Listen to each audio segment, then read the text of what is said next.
from my book Laurel Highlands Poet. I want to read a poem here. October on Beach Night.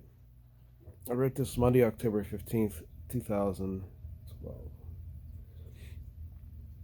On these shores ever changing, blankets of sand and echoes, impressions left of timeless motion, the wave moves and now, cooler, soon the ice dunes will wrap up around, holding it all in until they themselves cannot contain it all. Nothing can contain it all. Within, without, withstanding this balance and rhythm, the winter will ease, the summer comes with a warmer tide and westward breeze warm and pleasant. Some may prefer other beaches, but it is here I feel my seasons. When I am but foam, and all other words of a poet remain, here I am, this reflection of who I am, not made in my image, but a reflection of the image I was made in. We are all made of the same thing. The same powerful waves, the same illuminated thought, as if kin to one another, for I have sat here and called the seagulls to me, as the ocean calls to her children.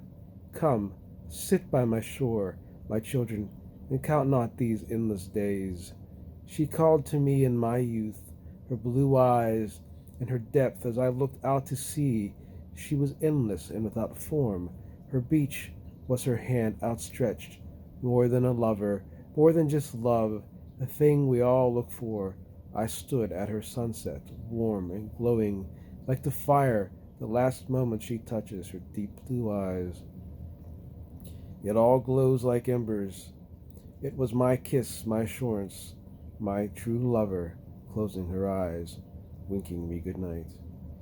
But I would not have you think of me just a man who sat and watched surf, not at some debris washed ashore.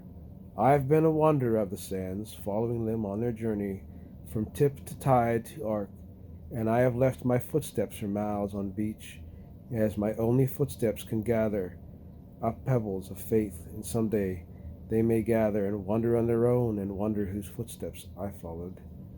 And I would say it was I, my greatest, when my heartbreak was in sync with the rhythm of the shore. Nay, it is not my feet who have tread upon these shores, but I who have been a heartbeat within a heartbeat, for I have loved it all. The aspen, pine, the seagull, and the girl who taught me to walk these shores. And I have left my prayer written here, endeared to none but myself.